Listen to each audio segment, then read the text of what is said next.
You're tuning in to the Black Hollywood Live Network, featuring news, interviews, and commentary on all things Black Hollywood. Hollywood redefined.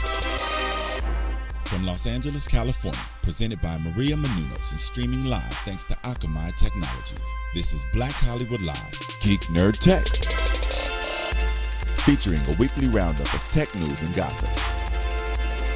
Black Hollywood Live, Hollywood redefined. You're listening to Black Hollywood Live. And now, the host for Black Hollywood Live, Geek.Nerd.Tech.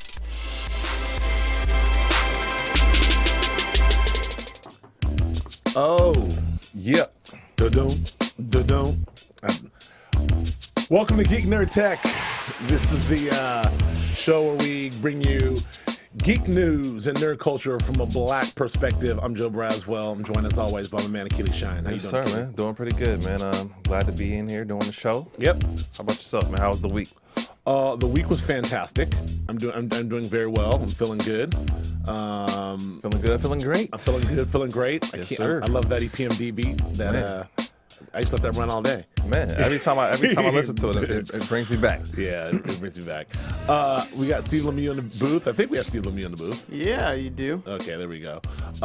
We were talking about the new Michael Jackson joint earlier. I guess we're gonna play that later. We talked. I'm going off book, but we talked about that's been released. Did they do it at the iHeartRadio Awards? I think so. Did you watch that? I did not. I was not tuned in, man. But yeah, we did talk about that on the show about them dropping a new MJ. Yes. And yeah, pretty excited, man. Now we talked about it briefly, but have you heard it? I have not heard it. No. Okay. I have not. I know Steven's heard it. Steven, you say it's good? Yeah, it's pretty good. Let me bring it up. Oh, bring it up. So let's hear it. There it is. Give me a second. Well, it's okay.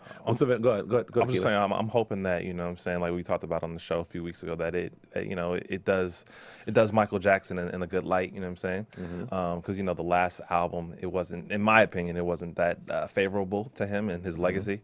So hopefully, Timbo the King, Justin Timberlake, show him some good love. Yeah, we'll see. All right. Here we go. That's a nice little that's nice MJ. Little MJ groove. That's actually.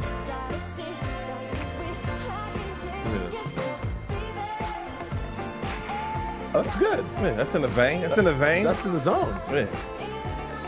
He would put that record out. I don't think he'd put that record out right now. Yeah. Okay. It reminds me of Bruno Mars a lot. Yeah, like, a little bit. That's good. Bruno Mars is trying to be Michael Jackson. Exactly.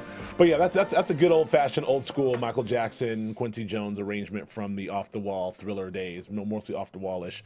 And that's good because you have all these people who love him so much, like Justin and Timbo and Bruno Mars and Pharrell and people. So they want, as we all want, we want that old Michael Jackson back. Michael's not trying to make those records. He's dead now, but he wasn't trying to make those records. So it's good that he's trying to adapt to the times. It's a weird thing that it's almost like, well, he's gone now. Now we can put him back where we want him. Right. So I mean, I'll take it. Yeah. That's interesting. It's a weird way to have his legacy live on. But anyway, let's go on to some tech news here. I want to talk about this whole Apple versus Samsung thing that we've been talking about. It's really interesting because we know that Apple sued Samsung. Wait, was Apple? No, you're right. Yeah, Apple sued Samsung, saying that Samsung sold their proprietary technology for the smartphone as we know it. Just stole it. Yeah. So they're losing that, but it looks like they're winning in the long run because they're selling phones.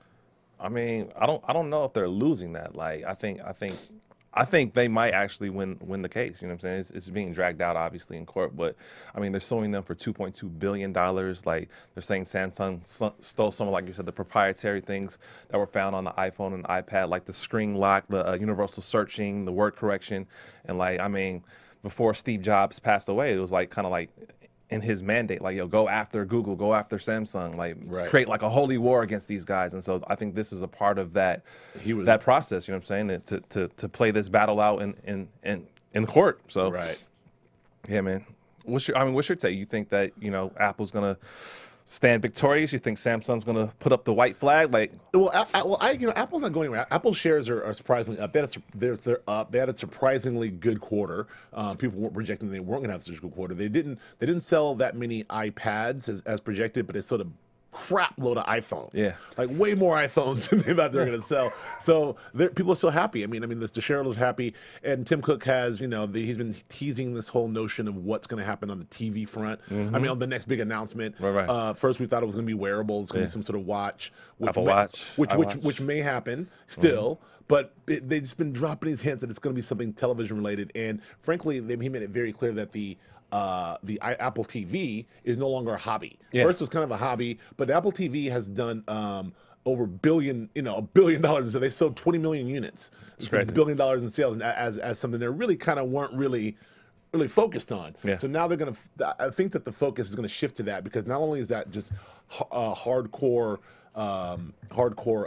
hardware revenue for them, but that is now also a porthole to be able to sell their iTunes software. Absolutely. They're making a crap load of money. So, and also the other thing that Tim Cook mentioned about Apple, I'm saying all this to say that I think Apple's we're going to have a real upswing here and decimate Samsung. But the other thing that Tim Cook made clear is that, the wearable technology, we talked last week about Nike Fuel Band, firing their entire wearable division and giving up on that.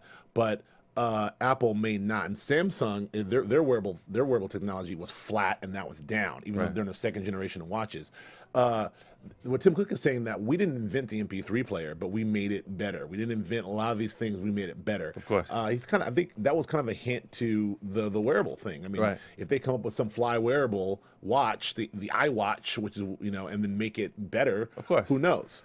I completely agree with you. I think Apple, when you look across the board with all their products and what they're doing with their strategy as a company, I think they're going to be more advantageous and more victorious than Samsung. But I think as it relates to the smartphone industry, which is a $300 billion industry annually, like that's where Apple really wants to get like the head up. And I think that's why this lawsuit is such a huge thing, because I mean, if they win this lawsuit, like I said, $2.2 billion, that's a huge hit for Samsung to take, in terms of that market share. Apple wants to be the dominant player with the smartphone industry. Right. So, we'll see. Then the last thing is, the thing about the Apple, we've talked about before, the Apple versus Samsung thing, or the Google versus Apple, or the Microsoft versus Apple. We have that's me. Sorry, folks. Is the trick is that Samsung doesn't have an operating system. Samsung doesn't have the software. They're using Google. They make the phones and they go to Google. And Google doesn't make the hardware. They make the software and put it on Samsung. So there's a collaborative thing, but Apple is doing the hardware and the operating system. Yeah. So that's, I think, also where they have a leg up, and also I don't know. So we'll see. We'll see where it all plays out. But it's we'll definitely have our eye on it for sure. One of the other things that's been coming up in this whole this sort of ongoing conversation about net neutrality and downloads and the speed and the internet and what's happening. There's this story coming up about a proposal to make you pay for downloads of movies based on your screen size. Yeah. Which is interesting. I mean, it's dope. I mean, there's this idea that if you're downloading on your iPhone or on your mobile device, it's one price. On your computer, it's another price. On your iPad, it's another price. On your television or big screen, it's another price. That is a way to sort of go ahead. I think it's genius in terms of developing this new pricing model, because you got to think most moviegoers want to go to see the movie because of, they want to be the first in line, essentially, the availability, the window of availability, versus with this model, like you're paying for the experience, because clearly there is an experience when you go into a theater, you watch it on your television, or when you watch it on your iPad and iPhone, it scales down the experience. So I get the pricing model, like for someone that can't necessarily afford to buy, a ticket to the movie theater weekly or whatever, they can buy, something that's fitted for their iPhone, and it won't be the best experience, but they'll still be able to interface with the content and enjoy, the movie. And Absolutely. So I see the mentality behind it. I don't know if it'll be effective though. Like, what is your take on it? You think people will actually watch a full length movie on their iPhone? I mean, I think you'd be surprised.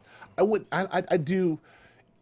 It really depends on where I'm at. So, I travel a lot. So on planes, You know, sometimes I know there's one point where I was really catching up and binge watching one season of something, and I was all device binge watching. So if I was in the subway or if I was like wherever I was on the train or the bus or whatever I was, I had my phone. I'm just binge watching on my phone. Sometimes you don't want to pull out your big ass computer laptop if you're on the subway or if you're in New York on the bus, you're in LA. Not much busing here in LA, but anyway, same thing is like you don't pull out your big laptop and you don't even want to pull out your iPhone sometimes. True. Sometimes it's really just about like your small device. And I remember I did that a lot, but it's TV. Yeah, see, we're not talking about television. We're talking about movies. Yeah. Like, would you do that with movies? I'll wait till I get to the crib. Like, Yeah. why would I ever want It's to watch not a the movie? same experience. I'm not gonna. I don't want to watch. Although I did watch Star Trek on my iPhone, which is ridiculous. But yeah, I don't know. But I think what was interesting about this story is that, usually the lifespan of a movie is 3 weeks in the movie theater. And so with this new business model, like it's creating more of a lifespan for the movie in terms that you'll be able to interface with it, more immediate once the release in the theater, and then you'll be able to have it, on a multitude of devices. And I think that's what's really cool about it. Cool. All right, well, we'll see where that goes. Next, we're going to talk about Twitter. I think so Hulu. I'm sorry, we're going to Hulu. Hulu has made some announcements too. They did it. They had the next. Oh God, now I forget what it's called. The upfront versions, new front. I'm sorry. Yeah, the upfronts of digital. And they sort of announced their push to really target on their pricing and their availability of shows and a lot of things, and they're really making this gigantic push. And I just wanted to touch on the fact that I cannot believe the marketing money that Hulu is spending on this ghost show. What's my man's name? Oh man, You got to know. You got to know the billboards everywhere. Right. Ghosty, Ghost Dude, Ghost Bro. Yeah. But yeah, it's their new non-scripted show, and it is probably one of the biggest marketing pushes ever. It's such a great marketing push. I don't remember the name of the show. Lemieux, do you know what I'm talking about? The dude with the beard? Nope. Okay, well then I'm crazy.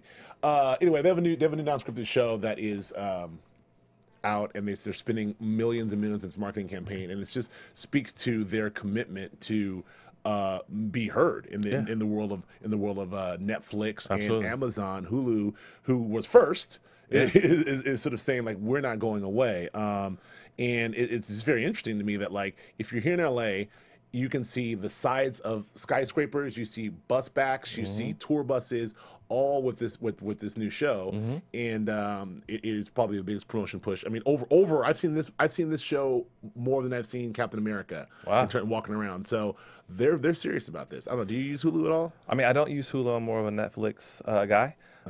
Did you use Hulu pre? Because I remember I was big on Hulu when it first came out. I mean, I've used Hulu before, like on my laptop, but Right. I mean, that's very seldom. But like I said, more so than Netflix do. But I mean, I get what they're trying to do, like in terms of, oh yeah, I've seen that everywhere too. The Deadbeat. Deadbeat's the show. Offering more programming, acquiring obviously cable and some of the network TV shows, and they want to expand their audience. They have 6 million subscribers, and I think their strategy in terms of making this content free for mobile devices is really huge. Like, because before you could only watch it free on your laptop, but now you can watch it free on your iPad, on your iPhone, and I think that's really gonna bring more of an audience to Hulu. And yeah, I think they're gonna give Netflix a run for the money. They're gonna give Amazon a run for the money. Kind of like what you're saying, like this big marketing push to like original programming, all this stuff. Like they're really beefing up, what they got back there. So I mean, I do this. They are spending a lot of money. They're spending a lot of marketing money. They did have a big hit with they just had two actually hits with I think it's called The Wrong Man. They had a couple of the shows. Got it. I don't know though. I feel like that even though they were first to the game, they're last to the game now, and I don't know. I'm not really betting on Hulu. See, the thing about Hulu too is that they run ads versus Netflix. You're not going to catch any ads. Right. With Hulu, there's ads. You know what I'm saying? Even if you're a paid subscriber, there's ads that you'll see. However, one cool thing that I did read this week about Hulu is that they're going to partner with Pizza Hut with this stream purchase unit thing, where you're watching Hulu, you're watching a program, and there'll be a commercial, and this advertisement will come up, and you'll be able to order a pizza without leaving Hulu, straight from the TV, and the pizza will come and blah blah blah. But I think this is cool in terms of the future, in terms of like advertisers being able to showcase their product and also have the consumer interface with it through Hulu or through like your home entertainment one-stop shop box, whatever that may be. Like you're able to buy products in between watching shows. I do that also is very scary to me too as well, but we'll see. As the notion of like it's back to that what do we call it, it's a movie, Wall-E, when there's all the chairs and you don't leave your chair. Yeah, man. I'm like, I don't want to leave my screen. The pizza's coming right to me. Creating a lazy society, man. So anyway. Real talk. All right, let's move forward. So let's talk about Twitter. Twitter's been in the news a lot this month because, first of all, Twitter is down and continue to go down. That's actually a touch screen when Twitter's down. But so they went public. We know that, and they had a good first quarter, beat expectations in the first quarters, but overall, it's not performing well on the street, Wall Street. Not at all, man. And it's still continuing to go down. And I think one of the magazines, I think it was New Yorker or maybe it was Slate Online, had this big cover story saying Twitter's dead. And the death of Twitter. The little bird is hungry, man.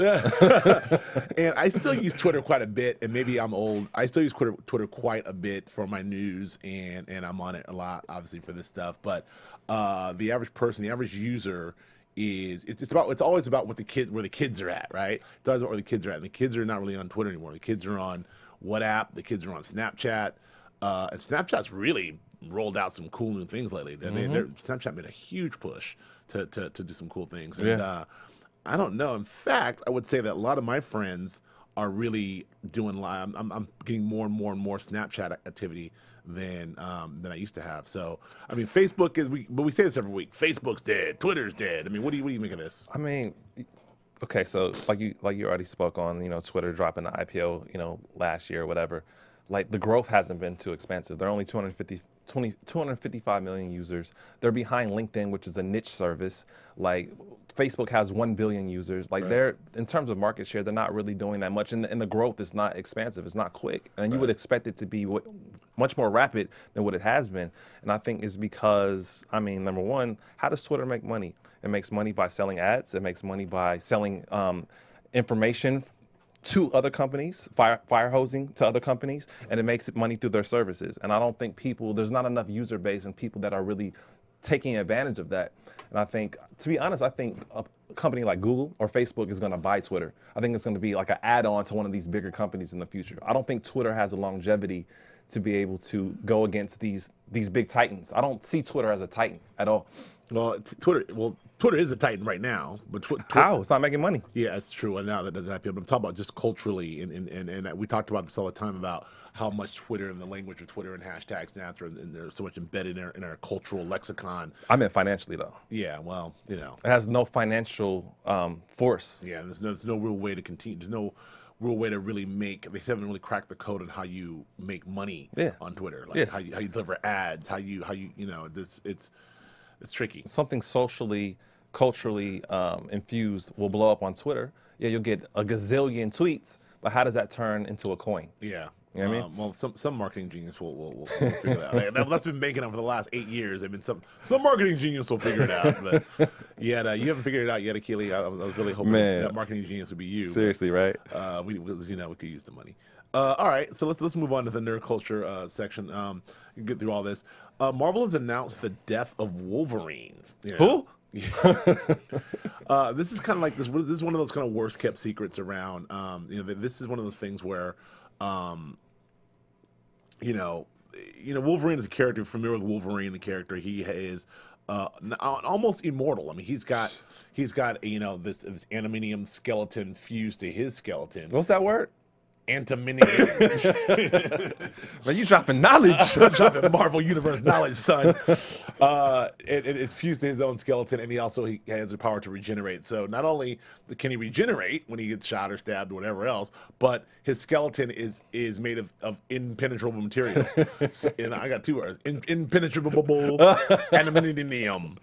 No, but so But so part of the storyline of Wolverine has always been like he's this immortal curse, right? Yeah. And that's something that we talked about. Now they're Marvel sort of saying like we're gonna give him his release, and it's a big lesson for everyone in the world. This character can't be immortal and live forever. Yeah. I think, but the real question is this really more about Hugh Jackman? Because Hugh Jackman has been saying He's Jackman's dipping out. like I'm 40, I'm in my mid 40s. I can't be Wolverine at 50. Right. There's got to be a new Wolverine. Absolutely. But everyone's kind of saying what Marvel is saying is like, no, you're Wolverine. So Right. is the plan to kill him more of a Hugh Jackman move, or is it more an overall character move? Because I mean, and my take on it, I mean, first of all, obviously, death in comic books is not death in the real world. So Right. what that means is, yeah, they're going to kill off Wolverine, and I think it's more of a marketing ploy. Let him be dead for a span of time and then rebirth him somehow. Right. Somehow, some magical whatever, help Wolverine come back to life, and now you make another $1 billion off of it. So Right. I think because Wolverine is so oversaturated, like I think this is a good move for Marvel. Yeah. In terms of letting them, letting it rest, and then bring them life back into it. Yeah. But I think what will be interesting in terms of, because like you said, he's such a pivotal character in the Marvel universe. Like how is his death going to affect other characters? How is his Yeah. death going to affect other story lines and structures? Sure. So I think that's going to be cool to see how that unfolds. we'll see how that plays out. Yeah. Another news, we've been talking a lot about the new X-Men movie, Days of Future Past. We've been talking a lot about, which I'm still very excited about. That's coming up. We talked a lot about Bryan Singer last week and the troubles he's had, but there's been a lot of press, and what they've done is they've shifted the press to a lot of the writers and the creators, and I think both Fox and Marvel have done a really great job in sort of like keeping the focus on the film and the characters and keeping it away from Bryan Singer's controversy, although in the larger media, the Bryan Singer controversy is overshadowing him. But one of the things that's come out of all of these press tours is that there's a plan in the works for X-Men TV show. And whether or not this is a good idea will remain to be seen. There's two things happening with Marvel. Marvel is very much about this sort of episodic push. They announced that thing with Netflix. They have those 4 series coming, Luke Cage and some others coming with a real gritty feel on Netflix, which will be R-rated kind of series, So those could be cool. They already have Agents of S.H.I.E.L.D. And then Agents of S.H.I.E.L.D., which is the ABC thing, which has kind of been maligned as a tweener. I mean, some people are like, it's not Marvel and comic booky enough. Some people it's not ABC and procedural enough. And in them trying to do both, they've done nothing. However, in the wake of this Captain America storyline, the S.H.I.E.L.D. storyline, they've found a new way to tell some stories, and the ratings are up. And it's renewed for season 2. Right. But an X-Men TV show, we don't know where it would be. But what do you think of the possibility of that? I mean, I think I have two takes. I like it structurally because of how comic books unfold. I think it would work great for the TV format because Right. Every comic or week to week, like the story can evolve versus a movie is like one shot and you have to wait years for the next movie to come out. So Right. I think for the avid comic reader and the just the fan of X-Men, I think a person would like to see it weekly. Right. But however, it kind of speaks to my last point when we're talking about Wolverine. Like you don't want to be oversaturated so much. Marvel movies, TV. Like it might get boring. It might lose its effect. Like you want to kind of like spoon feed the people versus Man. giving them everything. And so They're going in, Yeah. They're going in. All right. Next, I want to talk about the show that I kind of really loved. I really liked the idea of. We talked about it when it first came out. oh, excuse me. Almost Human. My show is canceled. You were out on it. Oh man, come on. That show, I don't know, man. Almost, it was like I said, almost a good TV show. I really like my man Kyle Urban. I like these guys. I like the idea of it. JJ in TV, aside from Lost and Alias, he's not been doing that well. He's been dropping a lot of TV with a lot of big fanfare and a lot of big budgets, and his Brick. track record, he's been bricking a little bit. But so I don't want to spend too much time on that, but it's over. Yeah, so man, I'm good. You're good. Okay. I don't feel bad about it. You good. All right. I stopped watching, so I can't really. I'm sorry. I did like 16 on I did like 6 on my DVR. I'm like, yeah. Anyway, that's over. All right, so let's move on to some video game stuff. Microsoft also made a big announcement again. They're really we talked about when the Xbox One was released. They want to make this all the one-stop shop for everything. Everyone in this sort of console content battle we've been talking about between Netflix and Hulu and Yahoo and Amazon and Apple and all these people are trying to get in the game to really fight with what's going on with the networks and the HBOs of the world. Well, Xbox is like us too, and they've announced that they're announcing a whole slate of original programming. It's crazy, man. This is huge from Microsoft. It's huge. What do you think of this? I mean, I mean, it's cliche, but content is king, and I think they're smart. They have, $1 billion, franchises with some of their video games. Why not turn them into TV shows? Sure. Like we're talking about Halo as a TV show. I'm sure people would love to see that. And I mean, and you got to think, and that's coming, by the way. That's coming. I mean, we got to think everything from documentaries to TV shows, to, just better and more improved ways for people to interface with the box, with the whole entertainment console. Like I think it's genius, and I think because they're able to create like I said, these franchises of video games, it's an easy way to a seamless way to kind of introduce us to the whole TV show. Yeah. So I think they'll win. And we'll be at E3 covering all this, and they have a big Xbox. We'll be there for the Xbox thing, and they're gonna announce maybe what their programming slate is, but they did say it's not just all going to be video game related. They're going to really do some programming. Yeah. So we'll see across the board. So we'll see where that ends up. They don't want people to leave the box. Yeah, smart. I don't want to leave the box. All right. So and also one of my favorite spots, GameStop, is actually feeling the heat too, and they're closing some stores as well. It just kind of speaks to. We started with the record industry, all the record stores were closing and the Tower Records closed, and then moved over into the bookstores, and the bookstores are closing, and it seemed that the GameStops, it's just these brick and mortar places where you can walk in and physically pick something up, hold it in your hand, and take it home. We get our content differently now, and the whole notion of with all these system changes, the moving over from Xbox to Xbox One, from PlayStation 3 to PlayStation 4, you have a whole store full of Xbox games used and a whole store full of PlayStation games used, multi-generations. People have everything already, and there's a bit of diminishing returns on that model, and GameStop is feeling it. I mean, do you think this was inevitable, or are you surprised by this? I mean, I see this more as a strategy for growth. Like, I mean, they have over 6,500 stores worldwide. They're only closing 120, 130 stores. And I think they're doing this so they can have a little bit more leverage to get into the wireless and Apple market. They want to open what they're calling the Spring Mobile and Simply Mac outlets, where they're able to pretty much keep their business model of buy, sell, trade, and apply that to the wireless and Apple market. Yeah. So if you have an iPhone and you want to trade it in for something, for a video game or whatever. Well, they do that now. They do that now too. Right. In fact, I traded my last iPhone in for like 5 games. To their service? Yeah, they do that now, but it's a part. They want to expand. Yeah, they expand it. So that's something that's something that people aren't really aware of that they do. So. So we'll see where that plans, but I feel like the writing's on the wall, but we'll see. I don't know. I think it's smart because the video game industry, if you compare it to the wireless industry or even Apple, like it's no comparison. Like the Apple and the wireless industry is making way more billions of dollars than the video game industry. Okay. So. Well, I want to talk through what we're geeking out on. I want to get into this a little bit. I wore my Star Wars shirt today because the Star Wars cast, and Steve, this will be our last story, Stephen, too. So, but we'll skip the last one. But the Star Wars cast has been announced. Finally announced. The cast is announced, and some cool choices. I mean, they've one of the big names. We don't know who's playing who, but we just know who the people are. We have my man Oscar Isaacs, who I loved in Inside Llewellyn Davis. People like him.